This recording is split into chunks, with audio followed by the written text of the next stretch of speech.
Today, alright, today we're gonna have a look at the first Mythic Championship, which was played in Cleveland. Now, unlike the SCG videos, I'll focus a bit more on the games themselves, just because we have seen all of these decks already. They are pretty much the same as the decks we have seen in SCG. There have been a few tweaks, but they play mainly the same, or they do play the same as they did the last week and the week before that. So I'm gonna focus a bit more on the games themselves and a bit more on the sideboard, because this is best of 3, and I will also throw in some thoughts about the format, because they did play an interesting format at the best of 8. Alright, so let's have a look at the decks. First off, we have the Nexus deck. Now, if I remember correctly, he lost to the control player, which was actually kind of surprising, because I do remember if it only the semifinals, but they had a weird systems where they played best of 5, with the first 2 games being without the sideboard, and then games 3, 4, 5 being post sideboard, which I found kind of weird. And you know, the Nexus deck should have a really good matchup against a control deck, especially pre-board, because pre-board, well, the control deck sits with tons of removals. Again, the current control decks, they don't have that many counter spells like other formats or like control decks in the past. There are a lot more board removals and targeter removals. And you know, Nexus deck, they don't really play many creatures, if any. This one ran Hydrocrasis, but apart from that, it doesn't have any other creatures, which means once we go and look at the Esper control list, we're gonna see that a lot of the cards should be completely dead, and this should set up the Nexus deck for 2 easy wins and then struggle a bit in the third game. But consider they actually had, like, assuming you win 2 games, which you should do post or pre-board, then you should be able to at least close out 1 of 3 games since you're playing best of 5. So I was surprised actually seeing the Nexus decks lose. Obviously, no one really want to see Nexus deck actually play, so yeah, I guess the lesser of the 2 evil won. I don't know. Anyway, let's move on to the Red Deck Wins deck. This was actually the first time we've seen Red Deck Wins in quite some time doing well. I mean, when it comes to any of these LAN tournaments, you basically have a lot of people bringing these cheaper decks because they don't cost an arm of a leg to actually make. Now, you can see this one actually cost $178 on average, but usually you can actually get around on a $90 budget to make a competitive tournament winning Red Deck Wins. So that's why people often bring them, because they are cheaper and they are quite straightforward to play. Now, this version, this is pretty much kind of standard. I didn't go through the sideboard of the Nexus deck because, let's get real, no one really wants to see Nexus decks actually do their stuff. But anyway, let's look at the Red Deck Wins sideboard. This is the reason why this deck was a bit more expensive. The main board, standard creatures. However, in the sideboard, we do find very interesting cards, and that is the Cinderwine. We find 3 copies of Colossus, or Collision Colossus. We find a Dire Fleet Daredevil, and rest is kind of normal stable cards. But this is kind of interesting because the Cinderwine is very good in this format. If you can get this resolving, you can take over the game quite easily, especially against control players. Before they get Teferi, there's no really way they can deal with this.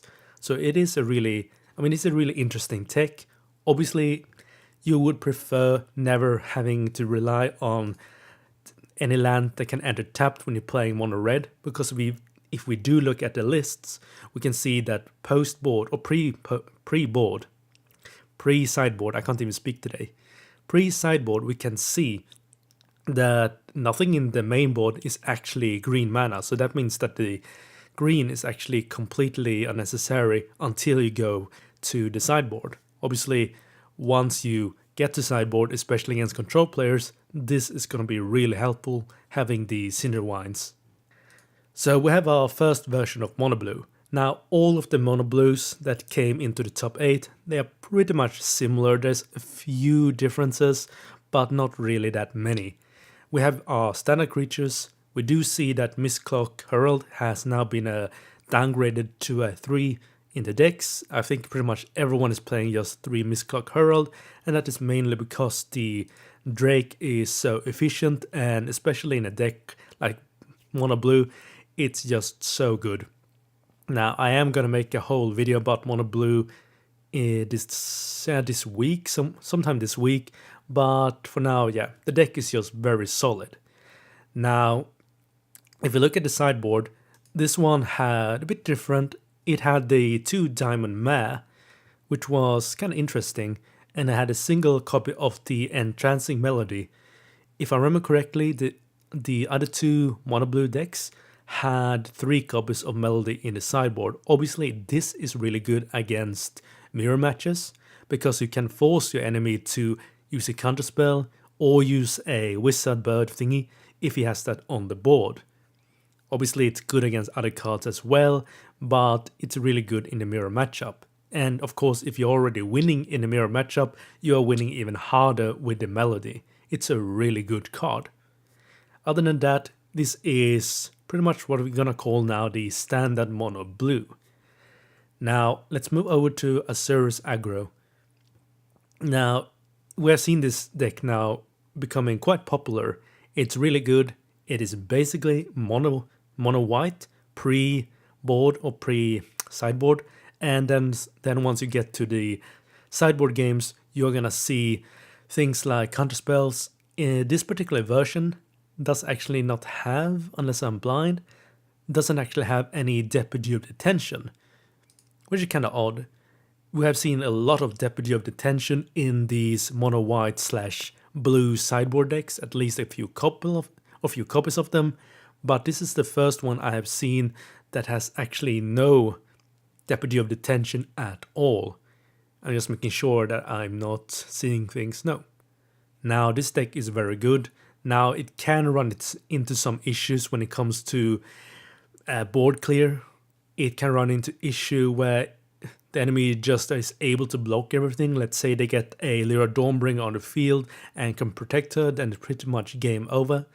Unless they already have Allegiance Landing flipped, but even then, they're probably, like, if they're facing a control player and Lyra Dawnbringer resolves and survives the turn, they probably are never going to be able to come back from that particular situation. Obviously, Ajani with cats is a... Actually, that's interesting. You could maybe come back if you had Ajani with cats, but even then it would be incredibly difficult, and I don't think you would actually have enough damage. You would probably run out of just any kind of cards eventually. So yeah, it's the mono white / post blue is a good deck, but I don't think we're ever gonna see it win a tournament, but it's always gonna be one of those very good decks. Now let's move on to the next mono blue, and well, I'm not gonna talk about the deck because this is pretty much the same as the other mono blue. We can see in the sideboard we have 3 entrancing melodies instead of 1, but that's pretty much the only difference. Obviously, we have the Search Mare there, and in this case, there's 1 wand that I never saw in play, I think. I mean, it's one of those situations where you go, I need something more, let's try this out. Anyway, let's talk about one of the matches that were played, and that was Mono Blue versus Mono Blue. Now, I tuned out from majority of that particular match. To me, I played Magic a very long time. I played Legacy. I've seen it like all. And to me, Mono Blue versus Mono Blue was really boring to watch. That's why I kind of tabbed out and did something else. Now, basically, whoever resolves the first creature and get something to stick, like a Curious Obsession, pretty much has won. And if you go back and rewatch the Mono Blue versus Mono Blue match, you see like pretty much the guy that resolved the first Obsession or the first big creature kind of won the game pretty much in every single one of them, at least the ones I checked on. And again, it's such a, once you get that Obsession going, the game is pretty much over. Now the casters did their best to trying to hype it up, to make it excited, but everyone knew, well, everyone who has experience with Magic, the casters knew that in reality, the winner was pretty much decided on turn 1, turn 2, and pretty much all of the games were very one-sided when it came to mono blue. It was just not a very interesting affair. Obviously, new players to Magic kinda enjoyed it because it did seem like to be something amazing, but in reality, it wasn't really that interesting. It was like watching a combo deck getting or playing post or pre-board. It was not an interesting affair. Anyway, let's move on to the next deck, and that is gonna be the Is It Phoenix. Now we're gonna see LSV choose to run the Phoenix in this particular version rather than running the full, what is it now, 12 Drakes that you have seen. Obviously, this deck does very well against pretty much everything. It's especially against control players. They can counter all of your spells. It doesn't really matter as long as you have a Phoenix in the graveyard. As long as you have a cast 3 spell that turn, they come back and they can punish the control player very hard. Now obviously, the control player wants to exile the birds with Vraska's Contempt, with Settle the Wreckage, or in any way they can like exile the bird. We saw one particular duel.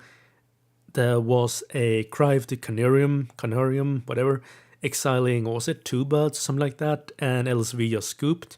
I mean, it was kind of fun seeing the Phoenix deck play, but, you know, I don't know what to say. The deck is still really good.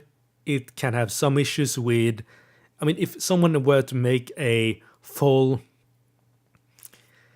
exile deck with just tons of exile, obviously Phoenix decks would probably never work, but, you know, you're never gonna see in professional play someone make a deck that only counters a single deck strategy.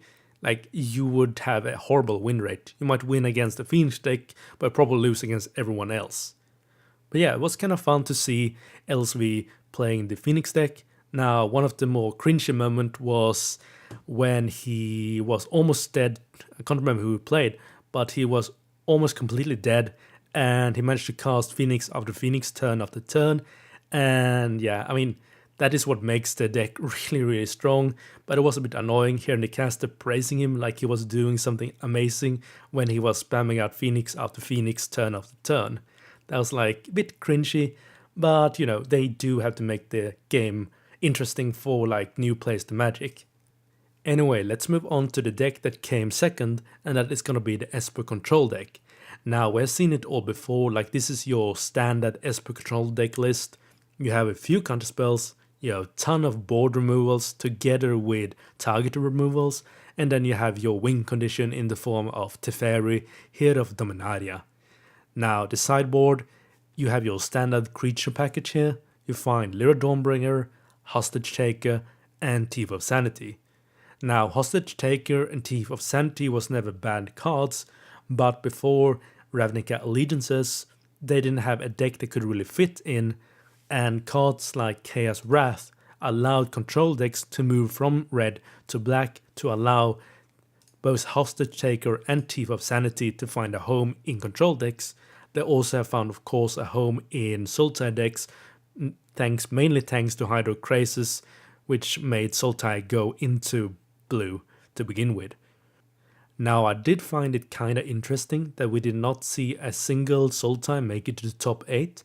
However, with the amount of mono blue decks we saw in the tournament, together with just very aggressive deck, Sultai, how to put this, Sultai is a great deck. However, it wants to play for mid-game to late game. You very rarely see Sultai wins very early on, especially in high level of play.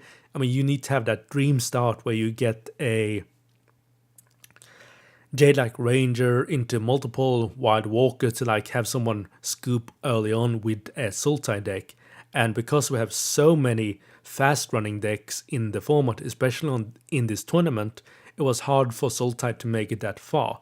Sultai does also suffer from the fact that often they find themselves in that place where they have to resolve lands in a very specific order in order to survive. Like if you stumble with lands with Sultai against something aggressive, you can very easily lose the game right there. Meanwhile, Esper control decks, while stumbling is bad. Stumbling can still, like, they can still come back due to the nature of the deck. Unlike Sultai, which, like, if you fall behind on Sultai, you're probably just gonna sit there trying to resolve your big cards one by one, and against all the aggressive decks, they're gonna have too many threats for you to deal with if you ever fall behind. But Sultai is by no means a bad deck. Let's just put it out there. Anyway, let's move on to the deck that actually won the tournament, and that's gonna be the third version of the Mono Blue. Now obviously, just like all the others, this is pretty much the same list, pretty much the same sideboard. Now the thing that I've seen Mono Blue move away from is the Charter Course, and instead now we're gonna see a lot of essence capture both in the main board and in the sideboard. If we're gonna look at some of the other Mono Blue, we're gonna find essence capture here as well, 4 copies. And if we go and look at the third version, we're gonna see 2 essence capture, a bit lower amount. But basically, Mono Blue at this point, it feels like I'm playing a legacy deck when I ever play the deck. It's very strong. Now, the final was Mono Blue versus Esper Control. The games were kinda interesting, but at the same time kinda not. Like, Mono Blue gets a good start, they win. Esper Control gets the right counterspells, and the Mono Blue does not have enough counterspells or enough way to stall the game or protect their units, they lose. Like, it's a very... There was not many, like, I think only the final game again in the final was really interesting. I found the rest of them to be kinda meh. Like, it wasn't that they played bad, but it was more like, I don't know, it was very static. Like, you knew what they were gonna do every single turn. It was very straightforward. The final game, of course, was actually kinda interesting. Now, what does this all mean for MTG Arena? Well, it's gonna mean that we're gonna see even more Mono Blue aggro decks. And it's very hard to actually make up a good best of one list against Mono Blue aggro. Like, even if you play best of one format, it is actually very hard to deal with a Mono Blue aggro deck. Like, if you go back and watch my video on Control, and you watch that 3-minute clip at the end, again, you could substitute the deck I played against with pretty much any other deck, and the result would have been the same.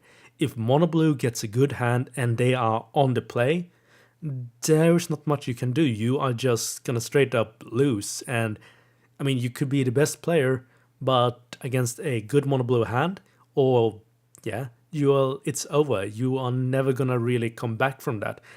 Like, as I said in that video, you need to pray that the Mono Blue player only draws lands with Curse Obsession or with Opt. Otherwise, a good Mono Blue start, the game is kind of over. We saw that quite a lot in the Mono Blue versus Mono Blue, was it semi-final? Like, it wasn't very interesting. It was just whoever got the first creature pretty much won. If I remember correctly, it was one of the player, I think it was Duke, or no, Reed, that won the first game in Mono Blue. Then he lost the second game when Autumn went first. Then I think it was Reed again. Then I think it was Autumn. Then I think it was Reed or something like that. It was, I don't know how to say it. Mono Blue is a very strong deck. And I mean, even if you see it coming, it's very hard to deal with. The best, of course, way to deal with it is to play Mono Red, which is kind of interesting because we do have the Goblin, the Firebrand, whatever, which has haste and allows you to ping for 1. And this is incredibly powerful because obviously you can play on turn 1, not attack, and then force the Mono Blue player to either wait a turn or have the first creature, or the first time they try to resolve Curious Obsession, having that creature actually die, or forcing them to do something like a Spell Pierce, or maybe a Dive Down on turn 2. So yeah, Mono Red, probably actually the best counter to Mono Blue, which is kind of interesting. But yeah, I mean, moving forward, we are simply gonna see more Mono Blue decks in MTG Arena. We can't really do much about it, and because the deck is so ridiculously cheap, both in real life and in terms of crafting. I mean, if you look at these lists, there is not a single mythic, except in Autumn's, of course. He did, or she did, actually have a single copy of Jace the Cunning Castaway, although I don't think it ever saw play. I mean, it's one of those cards like, let's throw it in here, but that's about it. So yeah, I mean, the deck, if you want a really good deck, go craft mono blue. I mean, it doesn't matter if the opponent knows that it's coming. It's such a solid deck. And one of the things that makes it really solid, I just need to say this one thing before we go, is the fact that with the format being very slow, or a lot of decks now being triple color, they have a lot of problem. Like, if they stumble hard, and you'll be able to take advantage of that. It kind of brings me back to Jund in the Alara block. We did see certain decks have success against Jund that were either really fast or targeted the lands. Now, I don't think we're going to see land destruction deck in the standard right now, but that was one of the way people dealt with Jund, because if you go back like many years now and watch the Jund decks play, there was not uncommon to see tap land being tapped, into tap land being tapped, into tap land being tapped the first 3 turns in a high level of game. It was not uncommon, like the mana base was really shaky. And obviously, like if we went back and we took this mono blue back to Jund, I think Jund would have a really nasty time, and it wouldn't have had the insane win rate and success that the deck had. Like, I'm not gonna go into detail right now, but Jund at the time when it was in standard was one of the most dominating deck we've ever seen, probably only rivaled by Coreblade, which, well, that got banned. So, I mean, that was kind of interesting that Jund never really took a hit, but then again, there was so many things that made Jund strong. Meanwhile, Coreblade was a bit more, was simpler to actually target with bans. Like, if we were to target Jund with ban, you probably would have to ban like half the cards, or just, ban Cascade. But that's a topic for another day. Anyway, I hope you enjoyed this video. It got a bit rambling towards the end because there were so many things I wanted to say. Now tomorrow I'm gonna release a video about best of ones versus best of threes, and then on Wednesday I am gonna release the video about mono blue. It's such a interesting deck, and it's so interesting to see it in standard. Like, I don't know, the deck could probably win in modern as well. It is just that good. Anyway, if you want to win more games, go craft mono blue right now. Otherwise, I will see you tomorrow. This is Project signing out.